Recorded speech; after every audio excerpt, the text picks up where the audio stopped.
Our scripture reading this morning will be from Matthew 25, verses 14 through 18. For it is just like a man about to go on a journey, who called on his slaves and entrusted his possessions to them. To one he gave 5 talents, to another 2, and to one, each according to his own ability. And he went on the journey. Immediately the one who had received the 5 talents went out and traded with them, and gained 5 more talents. In the same manner the one who had received the 2 talents gained 2 more. But he who received the 1 talent went away and dug a hole in the ground and hid his master's money.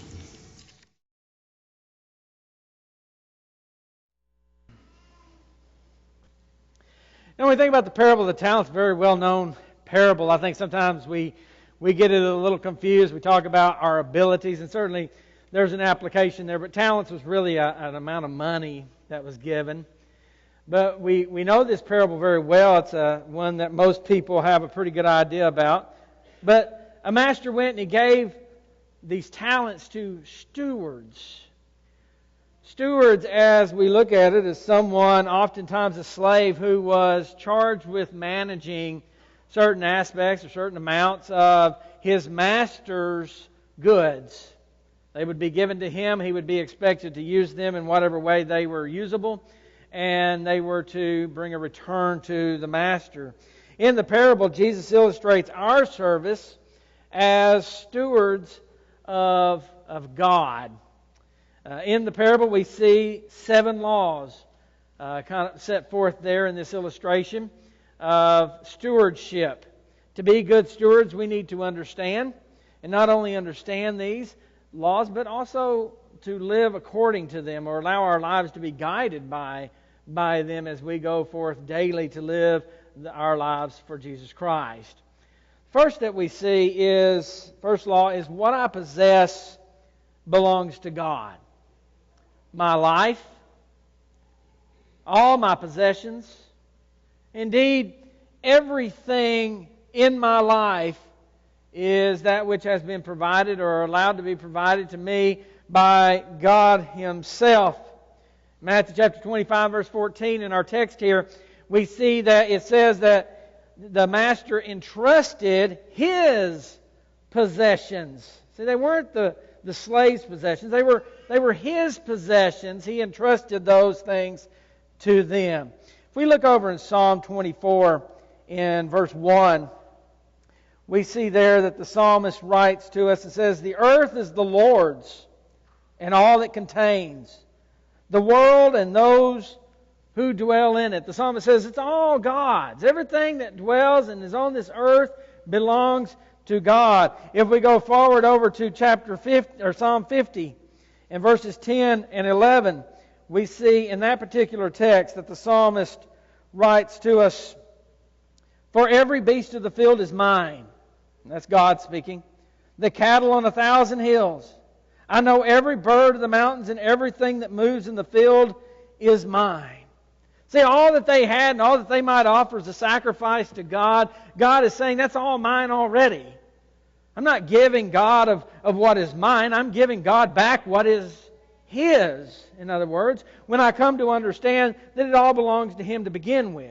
And He has only allowed me to have this. Paul in Acts chapter 17, we looked at this last Sunday night in the sermon on Mars Hill there, as he spoke to the Areopagites, said in verses 24 and 25 of Acts 17, that God made the world and all the things in it. And then he said that He Himself gives to all people life, breath, and all things. Now there's not a lot left once you get past that word all. You know, when He gives to me life, He gives to me the breath for every day that I live, and then He gives to me everything else as well. It all comes from God. It all ultimately belongs to Him. And He has given it to me not for me to enjoy for myself, but He's given it to me that I might serve Him, that I might serve His purposes in this world. He must be considered in everything that I do. and all that I use and all that I have, God has to be considered in the use of it. James chapter 1 and verse 17 says that every good and perfect gift comes down from the Father of lights. So it comes down from Him. But then he goes on, and there is an idea that James builds on from that idea that it all comes down from God. Therefore, I need to be a hearer of the things that he says. And not only do I need to be a hearer, but I need to then be an effectual. That word effectual doer, that word effectual there is the Greek word ergon. We get our word energy from it. It's a key word in the book of James. And it's work. I'll be energetic. That I'll be a hearer and an energetic doer of the things that God says to do. Because ultimately I'm using His thing. I'm taking the things that He has given to me and energetically using them for Him. But I've got to listen to the Master to know what He wants done, right? That I might understand how to use what He has given me in a manner that would be ultimately pleasing. You know, that idea that James gives of being an energetic worker is in contrast to what Jesus says about the one-talent man, right? That he was a wicked and lazy servant, right? There's a difference. There's a contrast between the wicked and lazy and the energetic doer in God's kingdom. So the first thing we realize, the first thing we come to understand and begins to guide our actions is that what I have is not mine, but it's God's. Second, God determines what He entrusts us with. We live in a day when people think that everybody should have the same things. That, the idea of not just equal opportunity, but equity. There's a real difference in those two words, and we need to understand that. That everybody should have what everybody else has, but yet God doesn't practice that either. He doesn't do that because that's not realistic for us. In verse 15, we notice here that the master in the parable doesn't give every man the same thing, does he? He gives one servant 5 talents, he gives another servant 2 talents, and then he gives another servant 1 talent. And so he looks at the individuals and what they're capable of, and He gives them according to those capabilities. We need to understand that we do not determine our prosperity. Yes, we can work hard, and we should work hard. Everybody should work hard. Christianity is not a religion that subsidizes laziness. Jesus makes that very clear in this parable. But we should understand that what we have ultimately is from God. That our prosperity is determined by God. We can see that in the book of Job, can we not?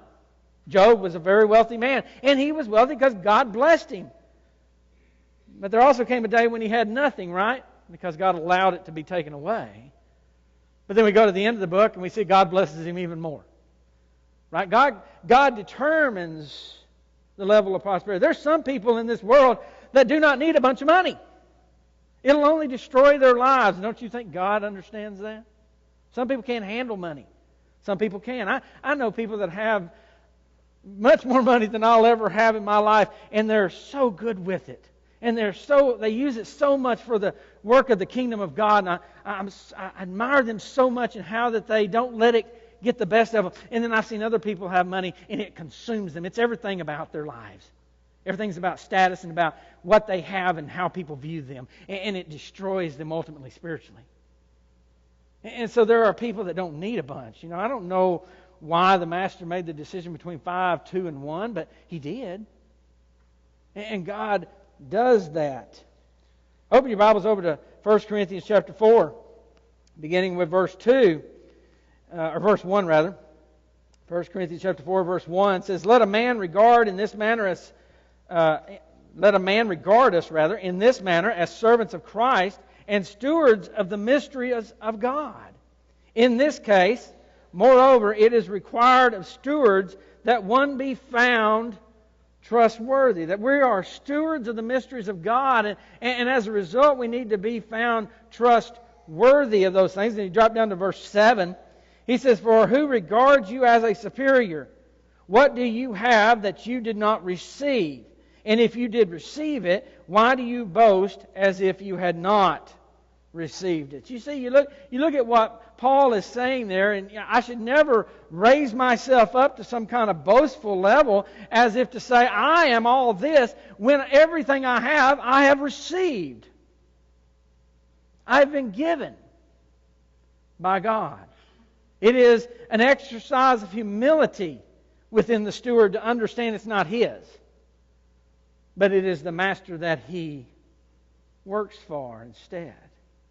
1 Peter chapter 4 and verse 10, Peter speaking about spiritual gifts in this particular text, says, as each one has received a special gift, employ it in serving one another as good stewards of the manifold grace of God. It's not about you, and it's not about me.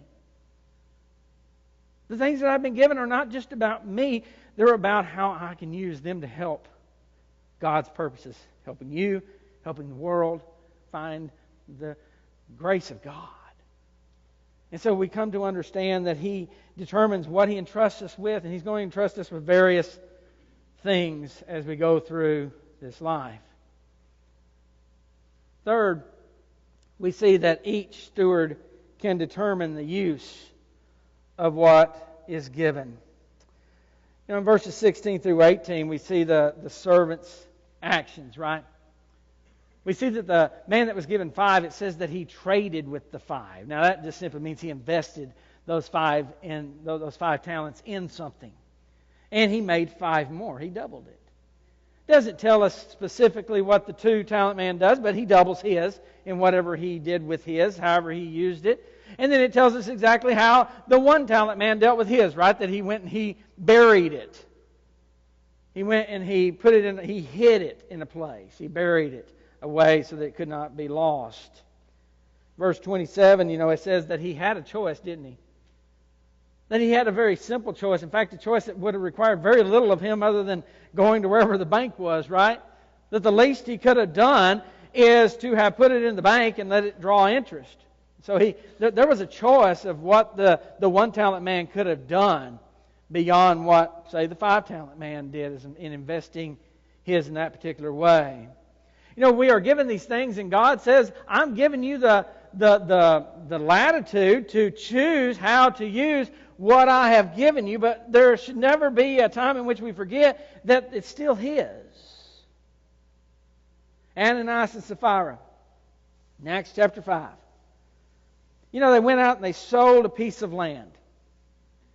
And Peter even tells them, when it was yours, it was yours. You could do with it as you choose. God blessed you, and you could do with that as you so chose to do with it, right? They didn't have to go and give all of it to the church. People like Barnabas had done that, and that might have been some of the motivation behind why they did what they did. But they went and they lied and said they were giving all of it when they weren't. And so they had a choice. And the choice didn't require them to give everything to the church. But it did require them to be truthful, didn't it?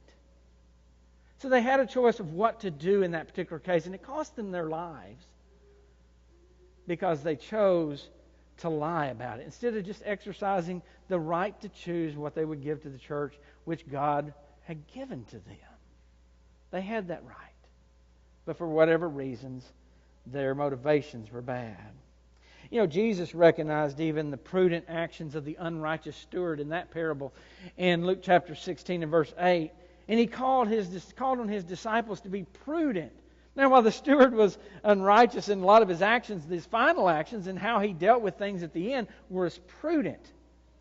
And He wanted His disciples to understand to be prudent in the things of the world, to use things that God had given them in prudent ways, in good ways, ways that would bring about a good result.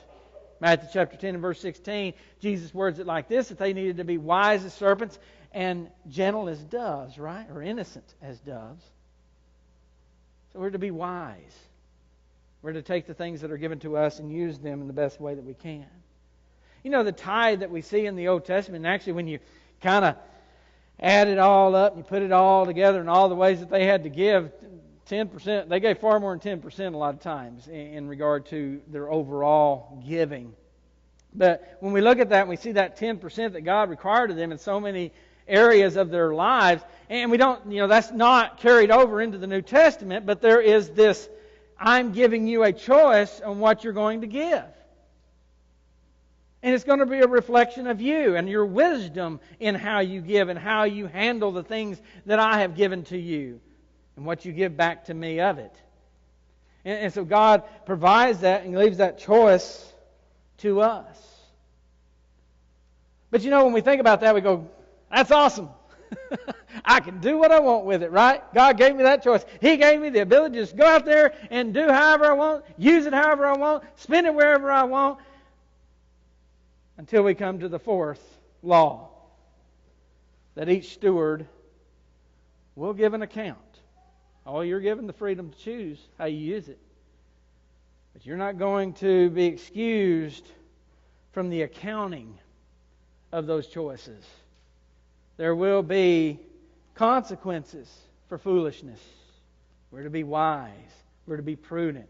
And when we're not, then the Master's going to hold us accountable for that. In verse 19, it says that the Master came back to settle accounts with the men, with those stewards that He had given those talents to. And one day, He will do the same for us. We can look at Luke chapter 16 and verses 1 and 2, and we see there, as Jesus is telling the story of the rich man and Lazarus, right? Rich man had been given a lot. He had been blessed by God to a great degree, and he had a choice, didn't he? He had a choice in his life to help the poor beggar at his gate. To see Lazarus laying there with his sores and the dogs licking him. And he had an opportunity, didn't he? He had a choice to help with what God had given him. He had a choice to help that man, and he chose not to. He opens up his eyes in torment, and he sees Lazarus being comforted. And Abraham even calls him out on it, doesn't it? You had things good in your life. He didn't. Now he's comforted and you're not. Why? Because of the choices that you made with what had been given to you. In Luke chapter 12 and verse 17, we see that there is a farmer there. This farmer, when we think about this, I guess we could use almost the language, he's sharecropping with God, right? He's working God's land. He's planting God's seed. And he gets this great harvest. And he never thinks about God. He just thinks about himself, right? I'm going to build me bigger barns, and I'm going to sit back and just relax and enjoy all that I've got now. And God said it's over. God calls him to account. He was held accountable, and all was taken from him, including his life, because he didn't consider God and the things that he had. And the account was called due. As we also think about this, and we think about this accounting time, we see, number 5, that each steward is required to show gain. Verse 27, the master says to the 1 talent man, he says, if you'd have put it in the bank, I would have at least received interest back, right? He was looking for gain from the 1 talent. Here's 1 talent. If you'd have put it in the bank, I'd have at least gotten some gain from the interest. Right? The master's looking for gain. 5 talent man, 5 more. 2 talent man, 2 more. There's gain in those. And the 1 talent man that buried his, there's no gain. And that's condemned and actually called out there by the master. And it's not gain for yourself. It's gain for God. Gain for the master who gave it. It's not enough just to give back what was given. Remember what the 1 talent man said? Oh, I know you, Master. You're a strict man, aren't you? And you sow where you didn't reap. And I knew you expected it, and I wanted to make sure I didn't lose it. So I buried it. So he thought he had a good reason. It sounds like a good reason. But God wants more than just what was given back. He feared loss. And as a result, he had no gain. And as a result of no gain, he was condemned. One of the first places I worked at, I remember we were struggling to do anything. I mean, it was like, we just don't have money to do anything. We can't hardly even, we're just barely able just to buy books for our classes on Sunday morning and stuff. I just can't understand why we can't get more done. And if what I heard was being said to me, we didn't have any money at all. Then we found out that we had a lot of money, but it was just saved. It was saved away. I'm talking hundreds of thousands of dollars. I'm not talking some small amount here. And I remember going in and talking to the elders about that on that evening, and they said, well, Nathan, the roof could need replacing, or the air units could need replacing. We don't know what might come up. Folks, there's got to be somewhere in our lives where we live with faith, right? In Jesus Christ to take care of us. That's trusting in me and money to get us through, not Jesus Christ to get us through. And I asked him this. I said, guys, you put it in the bank to get interest, and that's the least thing that the Master said you could do. And what if the Lord returns tomorrow and says, why didn't you use that for my purposes? Well, we'll give it back to you. This is what you gave me. There's no gain in it. Because it's not being used in service. Now, to their credit, and I want to give them the credit, those elders released a lot of that. And we did a lot of good works for a number of years to come after that, using that money. And you know what? We had to replace an air unit, I think, but you know what? We made it. We had the money. It got replaced. Nothing ever fell apart. The church didn't close its doors. It's still there today. And so, sometimes we've got to get past our fears and live in faith and trust God and not go bury stuff, but dig it up and use it for the purpose of God and bring gain to Him through what He has given to us. Number 6, we see as a result of this accounting that the faithful are given the same reward. Whether it was the 5-talent man or the 2-talent man, in verses 21 and 23, it's well done, good and faithful servant. I have placed you over a few things. Now I will place you over many things. Enter into the joys of your master. Right there, there it is. That's what we're all looking for, right? Whether we're a 2-talent guy or a 5-talent guy or a 1-talent guy, it really doesn't matter. The end's the same for all. The 5-talent guy isn't getting a better reward at the end of the day than the 2-talent guy. And so the reward is the same for those that are faithful. Abilities vary from person to person. Even as we look in the New Testament, we see that spiritual gifts were often given on a personal basis. In 1 Corinthians chapter 12, in verse 11, we see that God gave spiritual gifts, or the Holy Spirit did, as He saw fit per person. So not everybody got the same thing. That was the whole problem in Corinth, right? Then not everybody had the same gifts. And some thought their gifts were better than others. So some people got more than one gift. We see that. And some may have only gotten one. But it didn't matter. They used those gifts for the glory of God. And God gave those gifts based on the person, their faith, and their abilities to use those gifts. He even uses, Paul does there in chapter 12 of 1 Corinthians, he uses the body as an example, doesn't he? He says, well, if somebody goes, well, I'm not the eye. Well, how are you going to see if somebody's not the eye, right? Or I'm not the ear. Well, how are you going to hear if somebody's not the ear? It wasn't that any part, one part or another, was any more important than the other, that they serve specific purposes. And we need those parts. Lose your thumb. You might think, well, I certainly don't want, but it's hard not to have a thumb, that's for sure. That opposable finger, right? You need that. Some of the simplest things we might think about in our bodies are things that we need desperately. And yet they might not have the glory of some other one. But we don't need to think like that. That was Paul's point. That whatever you are given, use it for God and know that it is important to Him. God has given us abilities, and those can vary. They might vary as far as material goods. They might vary as far as our abilities, our talents that we might have.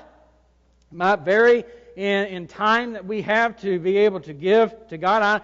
I know one couple that was very blessed, and they were given. He was able to retire in his early 40s, and they have given the last 20 years to volunteering and helping with disaster relief.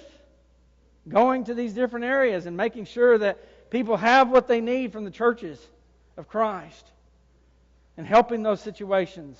See, they were given time and they didn't just sit back and, in a lawn chair and enjoy the time. I don't have anything I have to do. They used it for God. They turned around and took the time that they didn't have before and now gave it to God to bring increase.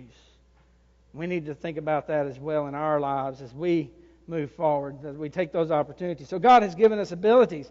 He gives us opportunities, and we all have different opportunities.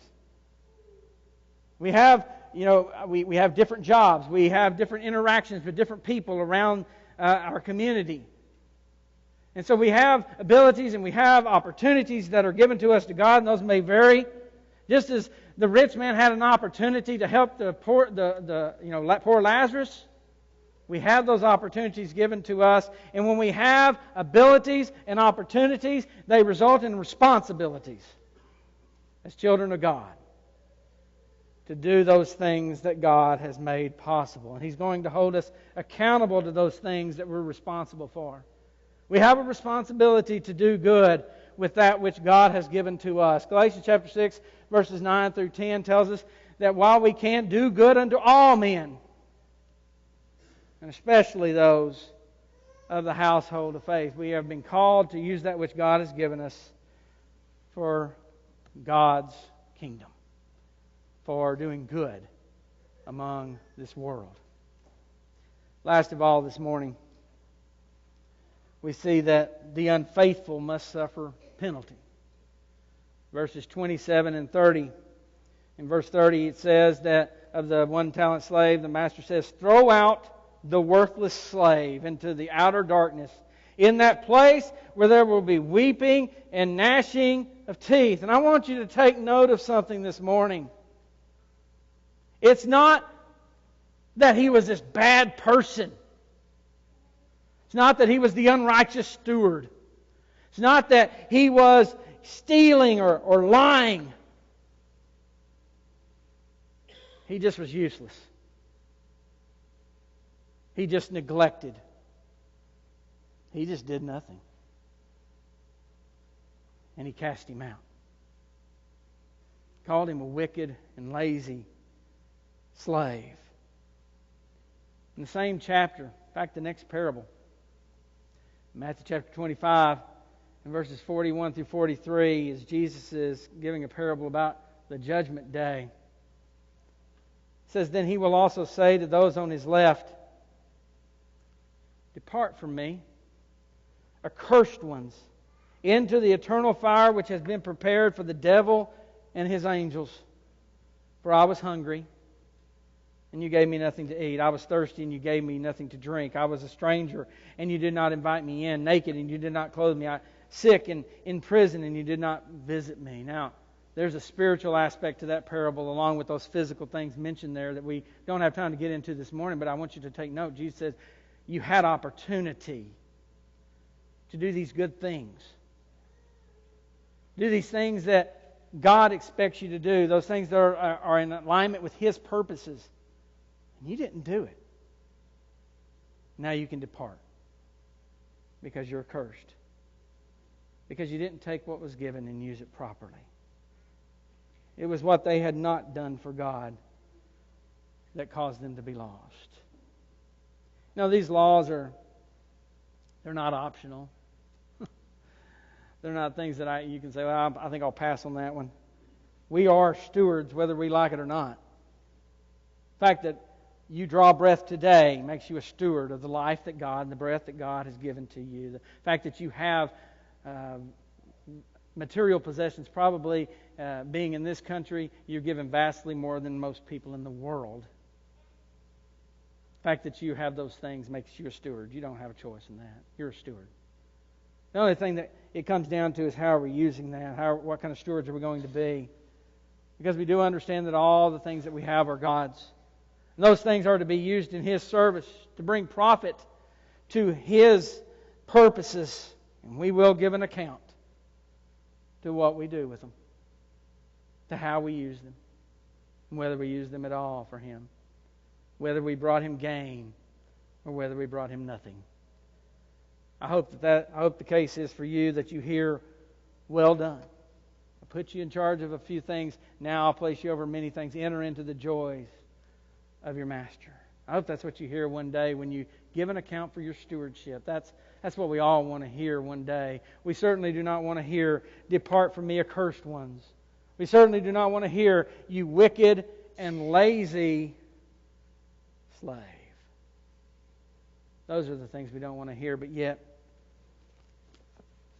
what I hear that day is completely within my realm of choice. I choose what I hear one day by my actions in this life, by how I conduct myself as a steward of God. This morning, if you're not a child of God, Jesus Christ came and He died for you that you might be His. He offers that to you. He gives that to you. He gave you life so that you could be here and serve Him and be with Him, have a relationship with Him as your Savior. Don't pass that up. Don't waste that. Make the most of it this morning by obeying the gospel of Jesus Christ. This morning, if you're a child of God and you've been given salvation, you've been given the blessings of God, all the blessings in Jesus Christ that Ephesians chapter 1 talks about, you've been given all those things and you're a steward of those things now. Maybe you haven't been the steward you should. Maybe you've buried some of it. Maybe you're just neglecting it. Maybe you need to change so that one day you hear, "Well done. Enter into the joy of your masters." I hope and pray this morning if we can help you get to that final statement, that you'll let us as we stand and as we sing. Rise up and build in the name of